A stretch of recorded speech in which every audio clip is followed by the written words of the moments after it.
Friendships play a huge role in our lives, helping to bring moments of joy, mutual support, and companionship into our days. But sometimes things don't end so well. Friendships can end suddenly or fade out over time, and it can lead to a roller coaster of emotions as you try to process what happened and why the friendship ended, not to mention what to do next. Unfortunately, we don't talk about the end of friendships enough, so in this episode, I'm changing that. I'll help you figure out how to navigate your way through things so you can work through your emotions, identify how to process things, and move forward. So, let's talk. Hi, I'm Jeremy Godwin, and I'm a writer and mental health counsellor. Let's face it, the end of any relationship sucks. It can feel like things have unraveled, and you're left trying to pick up the pieces. But the end of a friendship? Whether it fades out slowly over time or is severed abruptly, it carries with it a unique kind of heartache, one that we don't talk about enough.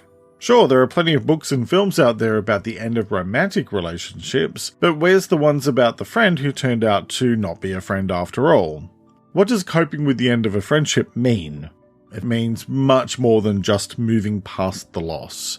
It involves understanding the impact of that loss, both on your day-to-day life and on your mental well-being. Broadly speaking, it's about adapting to the change and finding ways to fill the void left behind. It's also about accepting that you may never have answers to all the questions you're left with. Sometimes people choose to end a relationship for no reason other than where they're at in life. It feels personal, but it's not about you. It's about them and where they're at. So, why is it important to process the end of a friendship?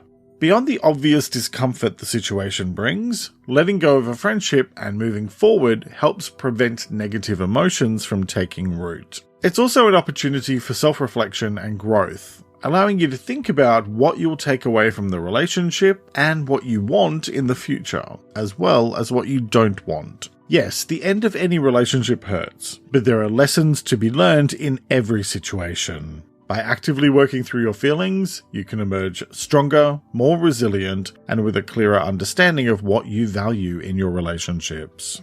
Now let's explore some practical steps to navigate through friendship breakups. Tip 1. Be honest about your feelings. It's completely normal to feel sad, angry, or confused. Instead of trying to suppress your emotions, let yourself feel what you really feel and give yourself permission to grieve. Acknowledging your feelings is the first step towards healing. This helps to validate your emotional experience, allowing you to process and move through your emotions rather than getting stuck. Tip 2. Reflect on the friendship. Just because it ended, that doesn't mean it wasn't great before that. Unless it was a toxic relationship, in which case, be glad it's over.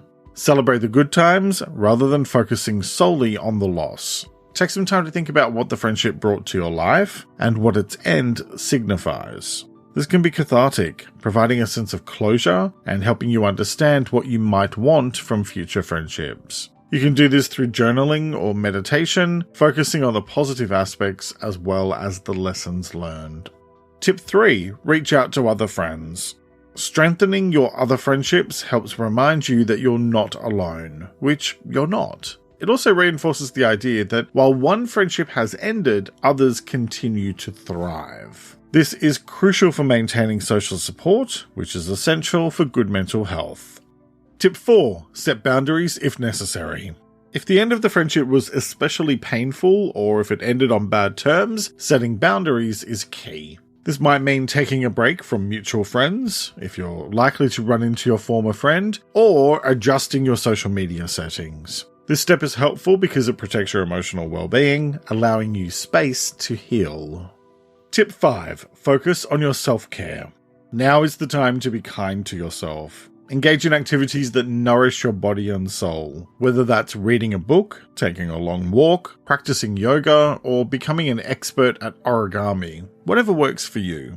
Self-care boosts your mood, and it can help you regain your emotional balance. This is also a great time to explore new interests or go back to hobbies you haven't had time for. The point here is to look after yourself and have some fun. Not only will that distract you from your loss, but it also allows for your personal growth and the development of new friendships.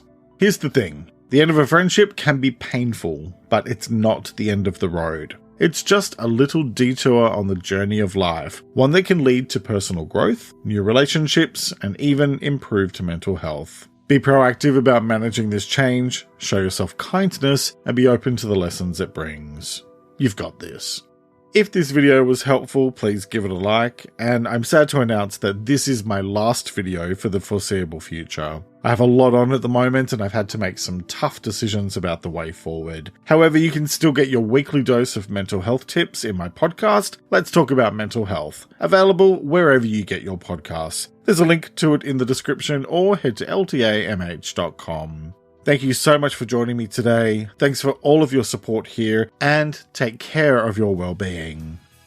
Thank you to all of my amazing Patreon supporters. Join now for exclusive ad-free content and early episode access. It's linked in the episode description.